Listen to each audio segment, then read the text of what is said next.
Vijayawada iPhone wear హౌస్లో చోరీకి గురైన 2.5 కోట్ల విలువైన ఐఫోన్ల దోపిడీని పోలీసులు ఛేదించారు. బీహార్లో నిందితుల్ని పట్టుకున్నారు. నిందితుల వద్ద నుంచి చోరీ సొత్తును స్వాధీనం చేసుకున్నారు. నిందితులు యూపీకి చెందిన వారిగా పోలీసులు గుర్తించారు.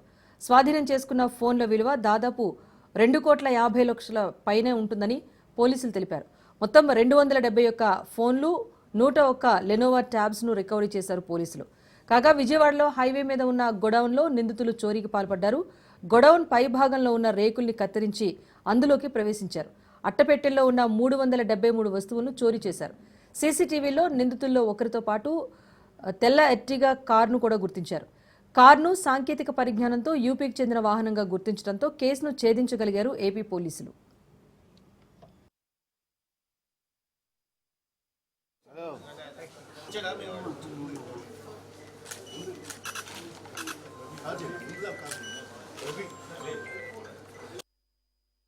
ఆరో తారీఖున మార్నింగ్ 9:25 మధ్యలో ఒక పెద్ద అఫెన్స్ జరిగింది మన దగ్గర. దాదాపు 273 ఐఫోన్స్, తర్వాత వాటి పరికరాలు అంతా కలిపి ఒక 373 ఐటమ్స్ మనకు Ingram Micro India Private Limited warehouse అని ఒకటి ఎన్కేపాడులో ఉంది. దాన్నే గద్దె దుర్గాప్రసాదరావు వేర్ హౌస్ అని కూడా అంటారు.